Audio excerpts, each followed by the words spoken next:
KDXI St. George, Radio St. George at 100.3 FM. And we welcome you to The Extraordinary Talk Show, a show to help you understand yourself and the world from a new perspective, and in the process, help you find your own personal extraordinary. And now your host for The Extraordinary Talk Show, Della Hill. Hello, everybody. Happy Monday. Welcome back to another extraordinary episode of The Extraordinary Talk Show. Guys, I got to jump right in this week because I have a lot to talk with you about today. I was thinking about what can I really share with you guys that you might not be able to learn hardly anywhere else that will truly make a big difference in your life, and what's something that I know well that I can teach you. One of my innate abilities that I've kind of just been able to do my whole life, and I've gotten better at it, is being able to connect with other people one-on-one deeply and quickly. And this is something that I didn't always know that I even knew how to do. In fact, it was kind of weird when I would meet someone, I'd talk to them, and then they'd come back to me and act like they were my best friend. And I was like, what is it that I'm doing that's making people have that connection with me, that's allowing me to have that connection with them? And I've started paying attention to a lot of the things that I do that allow me to have those connections with people. And along the way, I have learned some other tips and skills that are very helpful with the same thing. So today I want to talk to you, and not just today, probably for the next few weeks, I want to talk to you about some of the things that I do and that I know that people do when interacting one-on-one or even in groups with other people in order to build deep connections. So here's something that anybody can do. I don't care who you are. You don't even have to talk to another person in order to be able to use this skill. Today I want to talk to you about facial reading. And one thing that's so fascinating about this is you can look at a person's face and learn from their face things about them. You don't even have to have a conversation with a person in order to learn things from their face. Why is that? Now, part of it is because energy is everything, and energy is in our bodies, and energy helps form our bodies. And there are certain bone structures that carry an energy signature of a certain personality type. For example, specifically males that have a very strong jaw tend to be authoritative and tend to even be very physical. Many linebackers and football players have very strong jaws. I even heard one story about a high school linebacker that had a tremendously strong jaw and a tremendously strong forehead. And he was a very, very powerful football player, but then he had surgery. When he graduated high school, before he went to college, he had surgery to kind of minimize his jaw and his forehead a little bit because he wanted to be better looking, actually. But by bringing back the bone structure, it actually minimized some of his aggressive tendencies, and he was no longer as good of a football player after that. I know that some of those things sound weird. However, when you pay attention to them, I'm not asking you to believe me just because I tell you. I'm asking you to pay attention to these things and notice if you can see some of the things I'm talking about and notice certain personality features among people that have matching physical traits. Now, when it comes to facial features specifically, I want to talk wrinkles. I love to read the wrinkles on people's faces because you can find out a lot about a person from the wrinkles on their face. How does that make sense? Well, to start with, do you remember when you were a kid and you made a funny face and your parents said, hey, you better not do that or it'll stick. It'll stay that way. Well, the truth is your parents were right, but you're not going to get the wrinkles on your face from making a funny face. You get the wrinkles on your face from making those wrinkles with your natural emotions every single day for your entire life.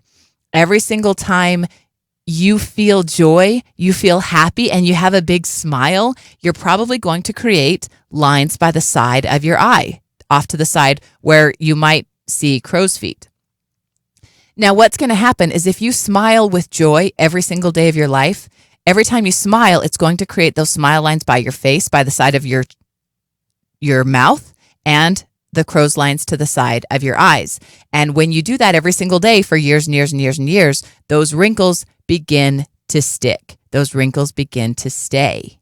And that means that when you look at a person, it's really difficult to do facial reading like this on someone who doesn't have any wrinkles. So someone who is a teenager or a very young adult who doesn't have a lot of wrinkles, it's difficult to get a lot of information from looking at their wrinkles. However, the longer someone's been alive, the more expressions that they have made that have stuck on their face, the more you can tell about them. So like I said, someone who is very loving and has experienced a lot of joy in their life is someone who has very, very deep crow's feet. You might call these crow's feet off to the side, to the anterior, to the sides of the eyes. You might call that the lateral sides of the eyes. But some people call those compassion lines and joy lines, because you cannot have those lines on your face if you have not been loved and given love. The crow's feet that come to the sides of your eyes come from smiling. They come from being happy. They come from laughter. So someone who has those lines on their face is someone who is going to be a happy person and is going to be a loving person and is going to be a compassionate person. Now, in order to help us, I even made my own little model of a face to help us, so I can draw some lines on this face and you guys can see what I'm talking about. We're also live radio and podcast, so I'm going to verbally explain these as well as I can. But if you can get to a video to see this video on YouTube or Facebook, please check it out, because you're going to want to see the pictures. So what I'm talking about right now, and by the way, this is my face that I drew, not of me, but I drew this face. This episode today is not a drawing class. I'm not giving a course on how to draw well, because that's not a thing I know how to do. But what I would like to show you is on this face, the crow's lines that I'm talking about are the lines that come off to the side of the eye in that manner. Here's another piece that I love to recognize in a person. Many people get lines in the middle of their eyebrows, in between their eyebrows, in fact. Some people don't get any at all. Some people get one and some people get two. And you can learn a lot about a person who has lines between their eyebrows. Let me explain. If they have two small lines between their eyebrows, kind of one close to each eyebrow, but right above the nose. Sometimes we call these the 11s, when there's a line in between the two lines in between the eyebrows. And what that means is that this person is someone who is impatient. This is a person who throughout their life has often been impatient and has kind of scowled and has furrowed their brow because they've been impatient. And over years of having a furrowed brow through impatience, they begin to get these two lines between their eyebrows. So women who don't want to have wrinkles, don't be impatient. That's a good start. But when you see someone who has those two lines, that's a sign to you that that person is impatient. Now, what comes from that, from furrowing your brow, you can actually get multiple emotions and reactions from furrowing your brow. Impatience is not the only emotion that comes from furrowing your brow. However, if you meet someone that instead of two lines between their eyes, what we call the 11, has one long line right down the middle, this is what we call the hanging needle. And this is someone who also has spent a good deal of time in their life with their brow furrowed. But they were not furrowing their brow in impatience as much as focus and concentration. This is a person you want to hire to get a job done. A person that has a hanging needle, that has one single line between their two eyebrows, especially the deeper and longer this is, the more this is a get it done person. Okay? When you meet someone like this, if they come in for an interview and they're interviewing for a supervisor position, that's probably someone who would be excellent in a supervisor position, because they don't need to be told step A, B, C, D, E, and F. You just say, go accomplish F, and they're going to go do it. Another type of person that you're going to find is someone who's a combination of these two things, who has kind of a hanging needle and kind of 11s, and it ends up where they have the two 11s, the two lines, but one of those lines is a little bit more centered and it's longer. And you're going to see this on some people. In fact, my husband, the amazing Chris, his eyes, he has a semi-11, semi-hanging needle, because he is often impatient, but he is often impatient because he's getting stuff done. And he is a get-it-done kind of guy who just is often impatient along the way. So he is the kind of guy who has the 11s, but also has the hanging needle. Does this make sense for you? Okay, so what I'm saying, and I'm going to give you guys some more of these great facial reading tips to learn about a person, but let me tell you why this matters. Not only when you're interviewing someone can you find out if this is a person who's going to get stuff done, but when you're having an interaction with a person, when you're having a conversation with a person, if you can tell them something about them, they gain trust in you. It's a weird thing. I could take another show to explain why this is, but the point is, when you tell someone something that is true about them, it gives them trust in you. It hooks them in. We are all egotistical. Every single one of us is egotistical. We all like to pat ourselves on the back. We all have some level of narcissism. It might be a teeny tiny bit for you if you're really great, but we all do a little bit. We all like to hear about ourselves, and we like to be noticed. We like to be acknowledged. Don't you? We all have different ways that we like that. Some of us like to be told. Some of us like gifts or different love languages, but we all like to be observed. And when someone looks at us closely enough that they can observe a true fact about us, that makes us feel special. When someone looks at us with enough interest to learn about us, especially learning about us in a way that they didn't even have to talk to us, but they could learn something about us by getting to know us, we feel special. We like that person. We trust that person. And so here's what happens. And I'm telling you this, and I hope that you will use this with the highest ethical standards and not use this in a way to take advantage of people, but to do this in a way to show love to people, which is why I do it. When you see a line on someone's face, maybe it's that hanging needle, and you know that this is a guy who is a get it done kind of guy, you can bring that up in a conversation. You can say to them, I can tell that you're a person who gets things done. Tell me about a time in your life when you had a big project that you accomplished. And they're going to love to talk about those things. And when they talk about those things, they're going to trust you. And as you build that trust, it skyrockets. It builds momentum. It starts with a teeny, teeny, tiny little bit, because we're all a little bit nervous when we first meet someone, right? We're not sure if we want to let them in. But here's what I do is I sit down with somebody, I talk with them, and I'm going to talk to you over the next few episodes about some of the things I do, because it's not all stuff I can throw into one episode. But I sit down with them, I'm honest with them, I'm real with them, and then I tell them something about themselves.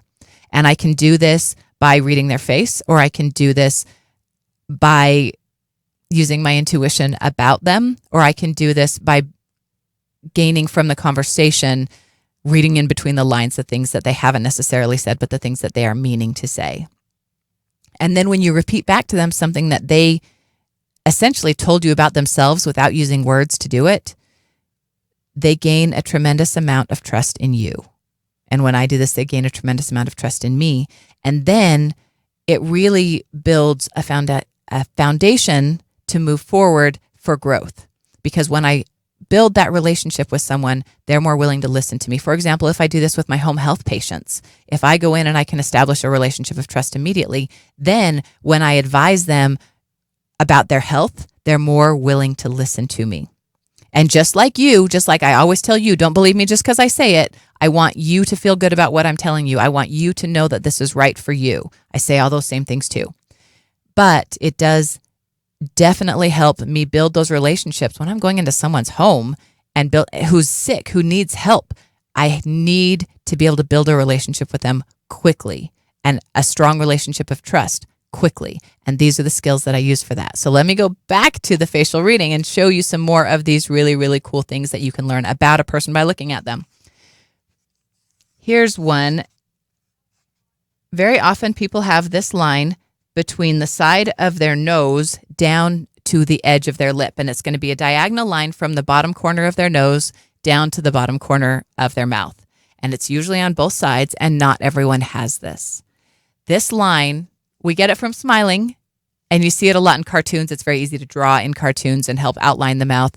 But this line that goes from the outer nose down to the edge of the mouth, we all have it a little bit, but when there is a firm crease, an actual wrinkle in that place, what that means is that that person has established and found their life purpose.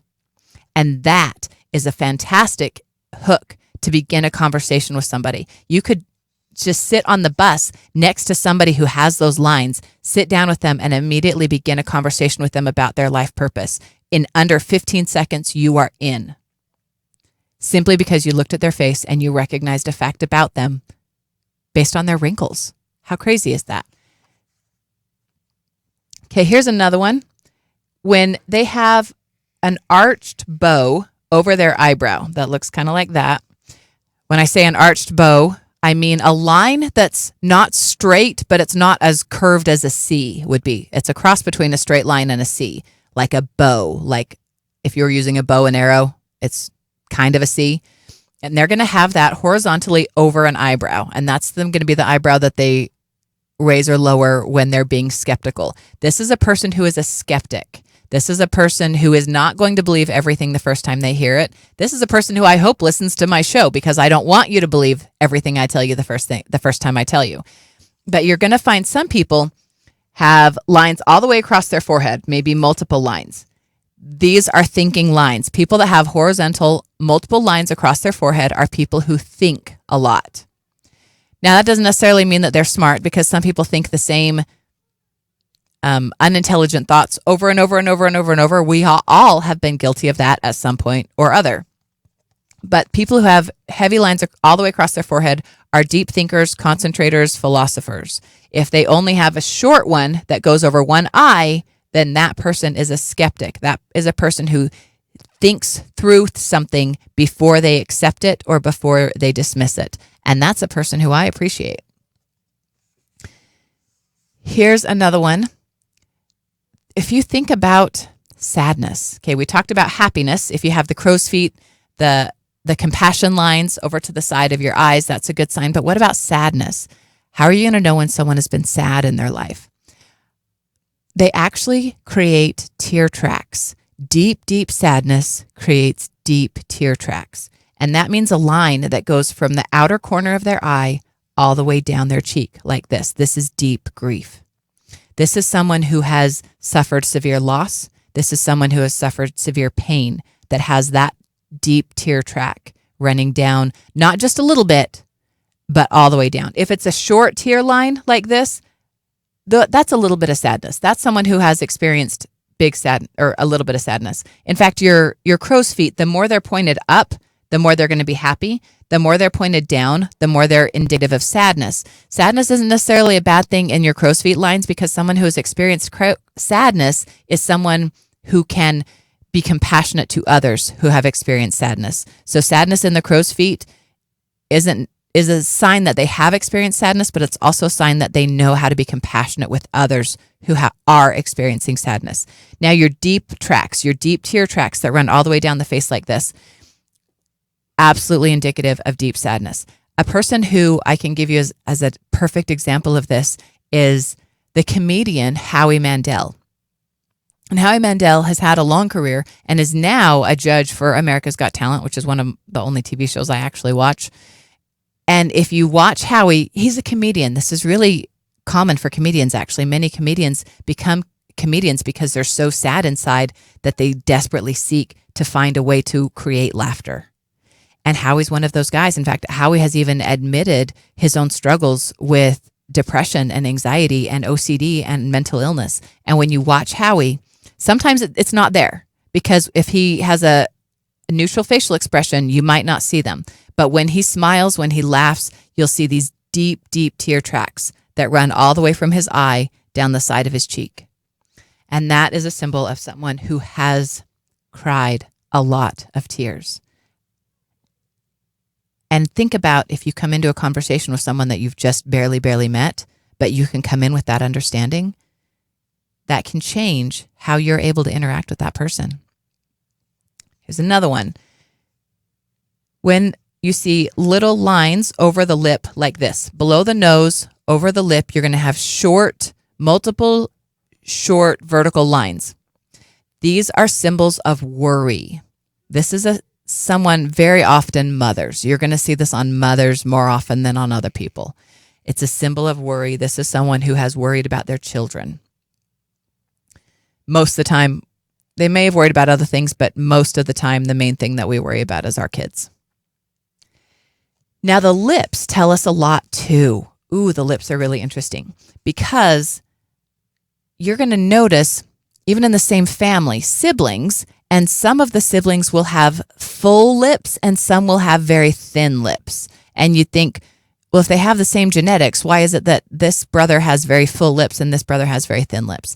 It actually comes down to how much you or a person feels that they are able to speak.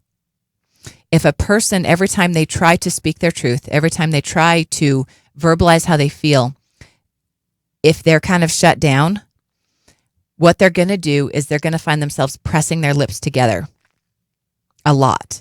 And it's going to be in anger and frustration and irritation and hurt that they're pushing their lips together.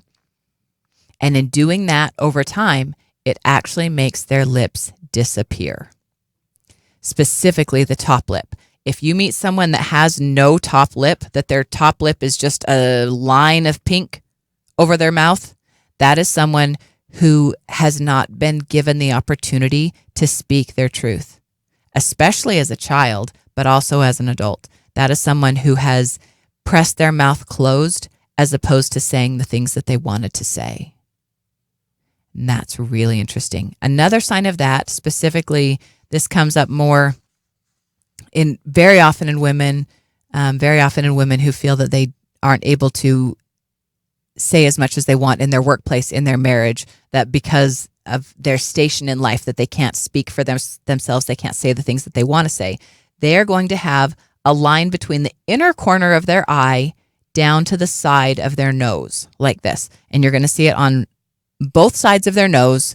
Almost all of these things are going to be both sides of the face, but not all. And that has to do with one side of the face being related to present and past, or one side of the face being related to male and female. We're not going to go into all of that right now. What that means is that if you have deeper wrinkles on one side of your face versus the other, it might actually be connected to a parent that causes more emotions in you than the others. We're not going to go into all that right now, which all of those things are deeply helpful when building a connection with a person, because if you can tell them, hey, I can see that you're really sad and it was your father that caused it, it's shocking the connection that you can build with a person in a very, very short amount of time when you can basically be a fortune teller in their life, but you're not really telling their fortune. You're just telling them what is written on their face. Another one, and this one is really important. This is one of my favorites to notice, is by the side of the ear, you're going to have small bows, and they're going to be by both ears.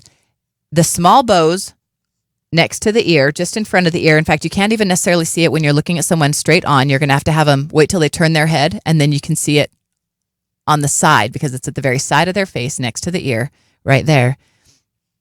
When there's bows there, that is their BS meter, okay? That's their radar. Do not try to lie to this person. If you're talking to somebody and they have those bows next to their ears, do not try to lie to them. That is the person who will tell a lie from 10 feet away with their eyes closed, okay? Don't try to lie to that person. In fact, that's and don't try to lie to people anyway, but that's a person who is going to be more alert, more aware of the amount of truth in what they're telling them. So don't even try to manipulate them. Don't try to tell them a partial truth.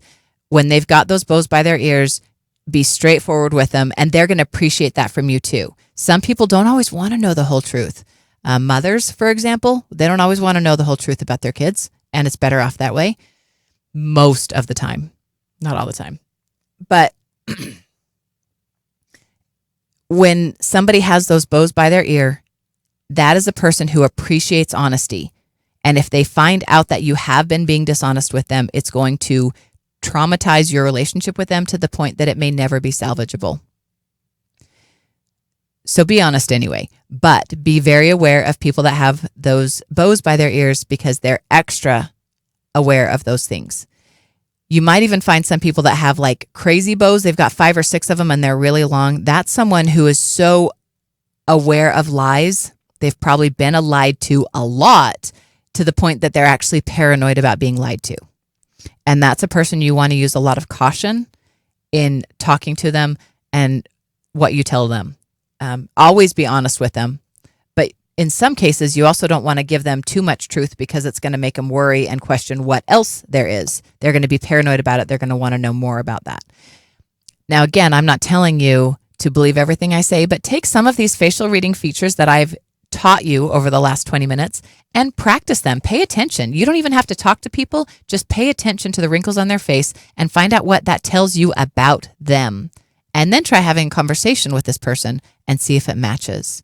And that's what I have for you this week. But guys, I hope you come back next week, because next week I have even more skills, more tips, tricks, and treats for how to build deep relationships with people that you're meeting very quickly, whether it's long-term, whether it's short-term, and whether it's one-on-one or large groups. These skills, these tactics are available and helpful in any scenario that you're in.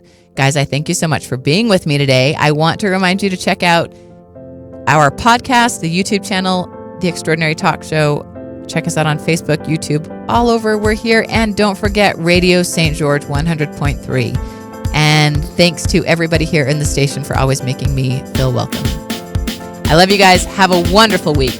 Remember, I'm not trying to tell you what to think. I'm trying to get you to think for yourself.